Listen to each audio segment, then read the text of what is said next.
eu gostaria de saber qual a visão espírita para as pessoas que sofrem por erros e ou acidentes médicos. Percebo que essa experiência sempre se repete comigo e fico muito triste. Não entendo qual o propósito nisso. Às vezes, até me sinto culpada. Gostaria de sua orientação.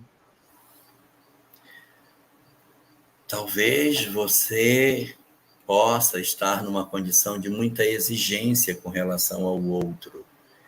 E aí, quando, por algum motivo, um médico oferece um atendimento que não é exatamente o que você queria, ele não foi sensível, ele não me atendeu, ele não me cuidou, ele não fez como deveria, ele não atuou como poderia fazer.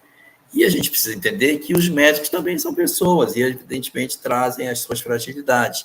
A gente não pode esperar a perfeição do trabalho do outro, que o outro me entregue uma coisa absolutamente perfeita. Olha, eu fiz uma cirurgia e esse ponto inflamou. E aí agora tem dificuldade nesse ponto. Eu fiz a cirurgia e tem uma parte da minha cirurgia que não ficou boa, eu perdi um pouco do movimento.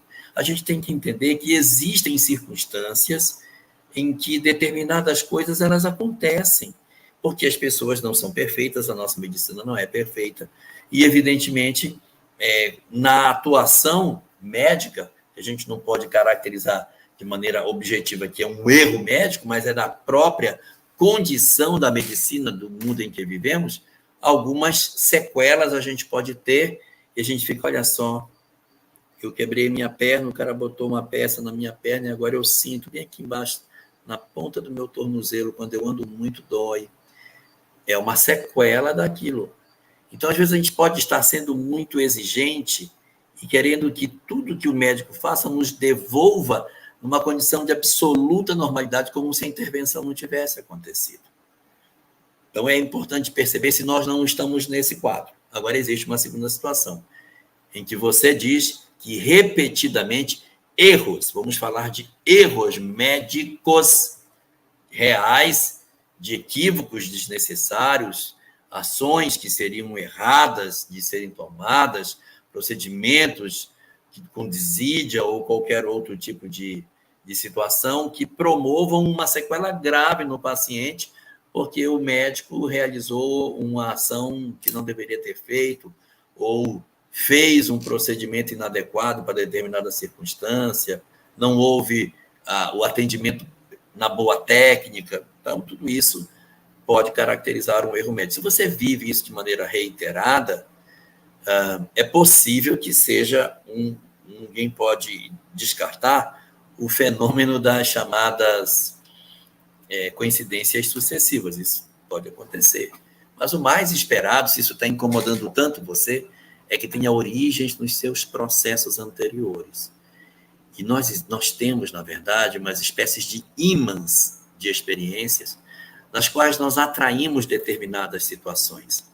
Os outros fazem essas mesmas cirurgias e não acontecem nada. Aí o médico diz, olha, essa cirurgia tem 95% de êxito. Eu caio exatamente nos 5%. Então, a gente precisa entender que se isso acontece de maneira reiterada, alguma justificativa espiritual existe. Para você, eu diria o seguinte, primeiro observe se você não está sendo extremamente exigente, querendo obter a perfeição do profissional e do processo terapêutico que ele lhe oferece. E entender que, às vezes, as sequelas ficam. Você faz um determinado procedimento cirúrgico e o corpo não é mais igual como era, mas dá uma condição de funcionalidade para você. Então, se você se agarra na perfeição, é provável que você venha experimentar sofrimento por isso. Agora, se repete realmente erros médicos, é bom considerarmos que algumas lições do ponto de vista de aprendizado de resignação, de não procurar vingança, de trabalharmos as nossas vidas retirando do nosso coração ódio, mágoas e ressentimentos, precisam ser trabalhados, porque talvez essa seja a grande lição do momento para nós. Cada um de nós está numa lição diferente. De repente, essa é a sua grande lição, por isso que lhe incomoda tanto essa questão. Os outros estão com dramas familiares, problemas de sentimento, dificuldades emocionais, ideação suicida, os outros estão vivendo processos de depressão, e você se adaptando com essas características que convocam você a garantir um equilíbrio para não haver ódio, desamor e violência dentro daquilo que você está vivendo.